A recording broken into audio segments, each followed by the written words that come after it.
Right, today I'm doing a demonstration using the painting knives, not the palette knives, the painting knives, but I will explain this. So, what I was saying is now, putting on the midtones and not just using the knife, but if I want to use my fingers as well to drag that colour further and work it in. You can use a bit of rag, you can use what you like. Anything becomes a tool. I mean, the cavemen didn't hear of Winsor and Newton, did they? They've got better effect than some of them do today. Green coming in there already, getting in there and working it in. So I could have put a ground on already with acrylic, and I could be working this over the top to be far quicker. As it is, I've got to spend some of the time wasted in just putting this on. Now the other thing is, you'll notice that my composition is different to the size of the canvas. So I'm adding a little bit on top here. Never want to tell Granny to suck eggs, but if I explain something that some of you might not know, and some of you do, then those that do bear with me each time, and those that don't, you gain something, okay? When you come to scale up a painting, if you go from corner to corner diagonally and carry that through the canvas, that is where you would scale across, okay? So if you want to scale something, onto your canvas and know where it's going to fit, you could move that up or down and just come across diagonally, and you know where you're going to finish then, right? Didn't know that. Little tricks, just in case you don't know these things. So many of my students don't know that. And I tend to just do quarters and eighths. So here I've marked into halfway, quarters, and then eighths if I want to on the canvas. You can see I've made the marks there. That's all I need to know, just approximately where things are going to come. And once you've made your first two marks, if they're in the correct places, then everything else has to be measured from those. So from your first two marks, those first two marks must be very correct, obviously.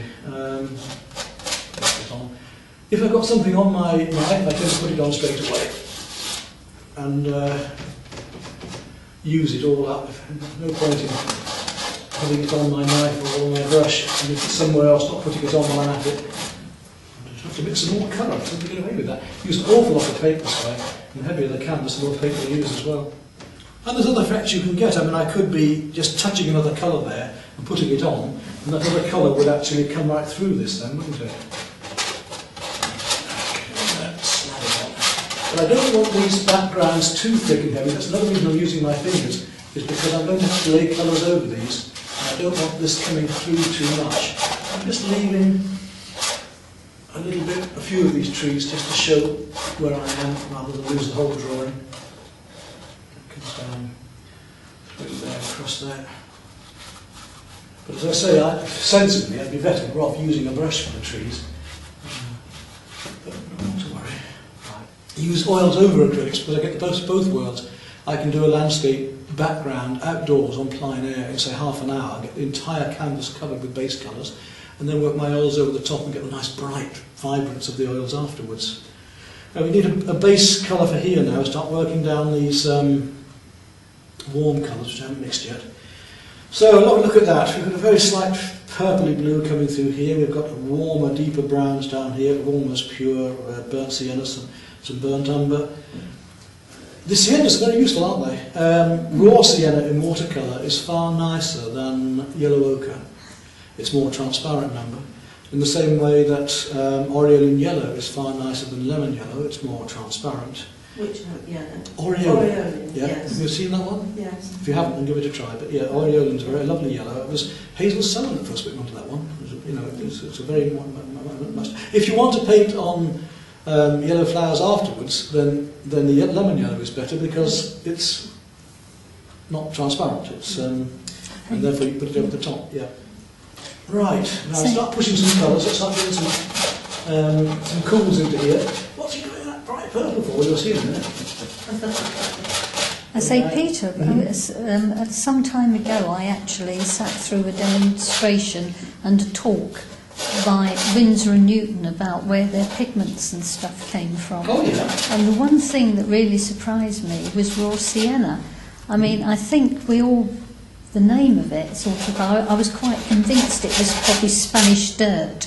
Yeah. And do you know where they mine it from? No. Oxford. Oh, good Lord. I know. Yeah. When I was in France. I was absolutely staggered. No, it's because it actually originally came from Siena. Yeah. But when I was doing, if you ever get a chance to look at my website, if you might find it quite interesting to look at the Chapel of Carmerans, the little chapel that was near me in France when I lived there last 8 years, and I did some religious work and icons and so on in there, and did the whole thing up with murals and triptychs, and made candelabras and all sorts of fun things for it, and we got involved with the local community. And the original plasterwork was this pink. And it was quite obviously in those days they must have used something local. We've got all these various ochres in the soils there, and I literally went and found those soils around me and milled them up a bit and mixed them with acrylics and PVAs, and yeah, the same sort of thing. Lovely colours. It's just surprising what we have around us. So I'm getting rid of this white canvas as quickly as I can. I just want to lose it. A bit into the water here. One colour tends to flow into another. It's never green grass, greeny blue trees, blue water, brown trunks, whatever. We've got to really look for colours and also see how those colours come one into another. So if I start to do this with my fingers and deliberately bring some of these bits of colour into the background, it might seem a very strange way of doing it, but that's what we're here for, isn't it? For you to see other ways of working. And the atmosphere that I can create with this. Now I can start to work up the darks more. And I've got to decide what comes in front of another. And that's the other thing with painting fat on lean, is that as long as I've got it fairly lean, I can easily paint more over the top and gradually build up. Right. So I want to start going darker into this and warmer. So I'm going to take some of my warmer colours now. I'm going to take some of the burnt umbers and siennas and just start. Where are we down here? Yeah. More blue, it's too warm. Put some ultramarine into it. You see how dark we can go. And it's one colour next to another that, we don't. Colours aren't going to really work until we get all of the colours in. So we've got the underpainting glowing through. More blue now. The background, now greens. Photographs, as I say, they do tend to flatten things out, and greens especially, very hard when people come to me with their photographs to work from and they start painting the green the same all the way through and back. So here I really want, although here it's a bit the same because I've got like a sunset going on behind you in a way, because I've got strong warm lights coming through here. I've got a lot of cools in the foreground, so here we're backlit in a way, aren't we? But I still want to make a lot of my colours in the background cooler. So I've added more blue to this colour. Another thing for birches I found lovely was when I was working in Norway and I was painting in the snow, and literally at times I had, using water and pastel and watercolour, the snow was dropping onto my pastel and freezing onto the surface of the paper, giving like salt effects, wonderful effects as it came out. But I found that the water and pastel was tremendously useful over a watercolour there, because you could get these lovely effects of silver birch over the top. So put a bit of the warmth back in with it, and we'll start to put slightly warmer, so some of that umber in with that.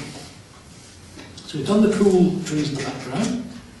Now, to make them look cool, we need to start to put in some warmer ones. And we let that mid-tone glow through underneath. Just letting this surface, the canvas, pick up the paint. When you're painting water, especially with pastels or an opaque paint, if you want to get very shiny, reflective effects, then it's better to paint the depth of the water first and the reflections, and then the surface afterwards. Everybody starts painting horizontals. No, go for your verticals first and then paint over afterwards. So go for the depth of it and the reflections, and then come over with your surface afterwards. And you'll see when I do this, hopefully, this isn't going to be very shiny because it's slightly more... I'm going to paint vertical marks first here to give the feeling of reflections. Then I'm going to come back with the horizontals afterwards.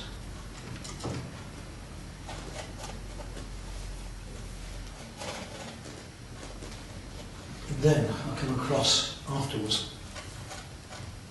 You see this effect, straight away you get an effect of water. You see how thickly I'm plastering it on now, and I'm really letting coming up to about a quarter of an inch thick here, actually building these leaves up now. Now, into really deep cools. Starting my cooler colours now, down to the water here.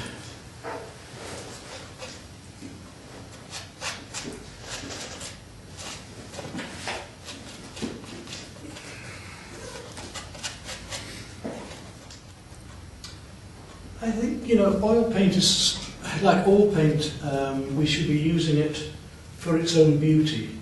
So if oil paint is beautiful, painted like this in a creamy texture and built up, then that's what we should be doing. And the same with watercolour is about transparency. So it's a shame not to use oil paint for its best suited purpose, isn't it? Mm. Do you ever find that if you look at one of your photographs or even the scene in front of you, that it sort of says a particular medium to you? Very much so. And in fact, I've got a double DVD. I didn't bring my films today, but normally I bring the films along if anybody wants to buy any.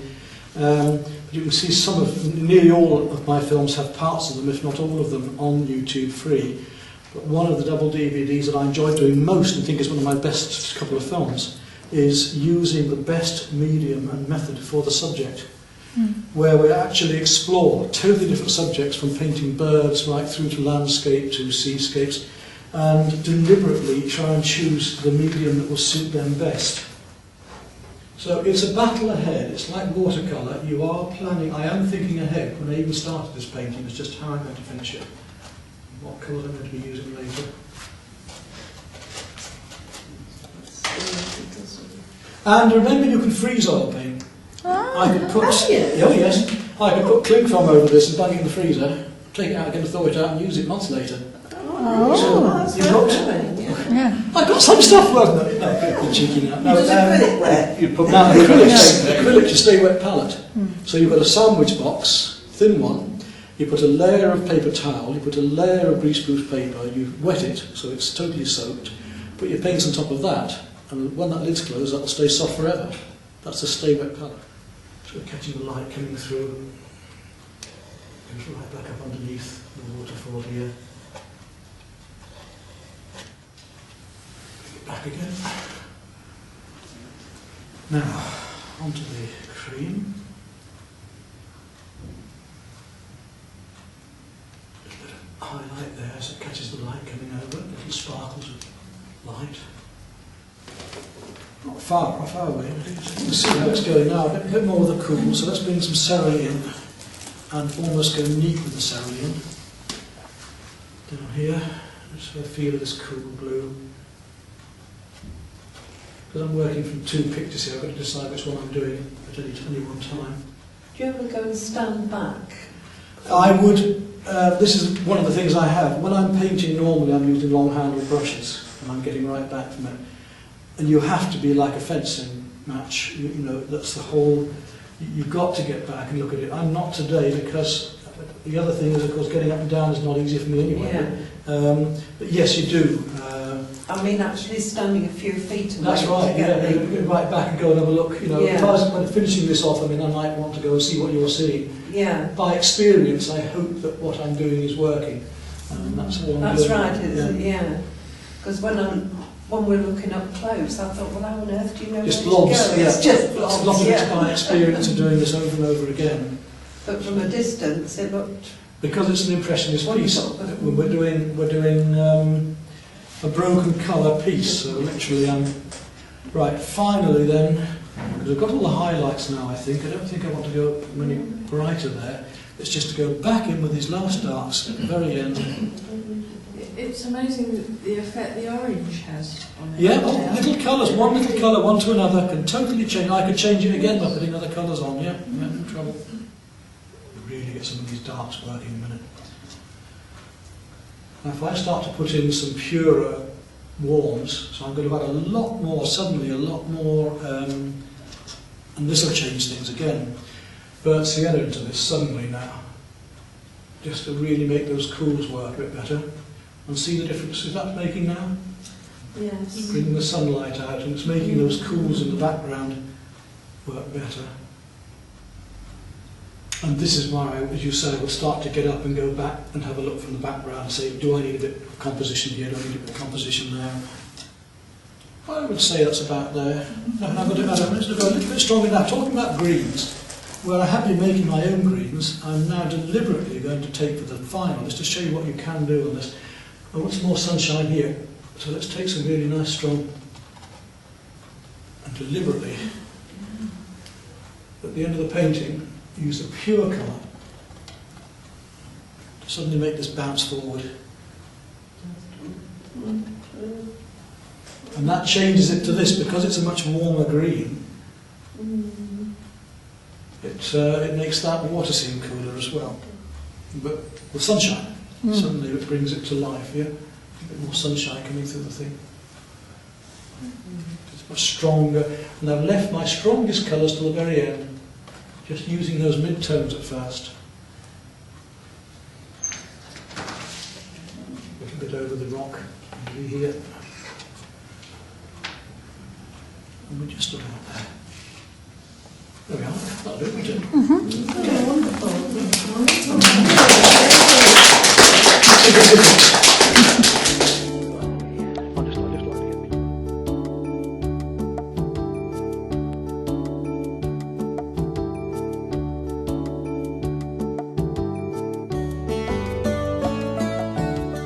Having done this painting knife yesterday, I feel that it's time just to bring it back home and work on it just a fraction more, because it's not quite as I would like it.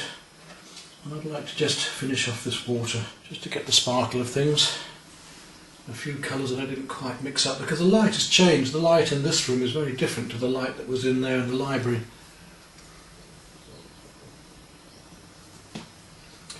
And there's a little more detail on trees and things that I want to get as well.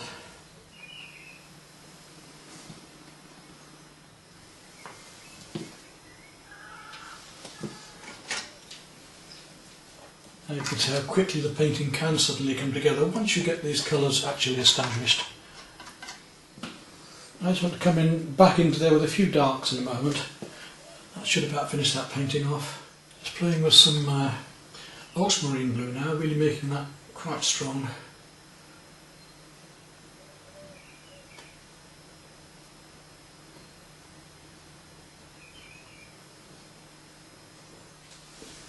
There we are, we're pulling it together a bit more now. Pulling with these trees in the background more.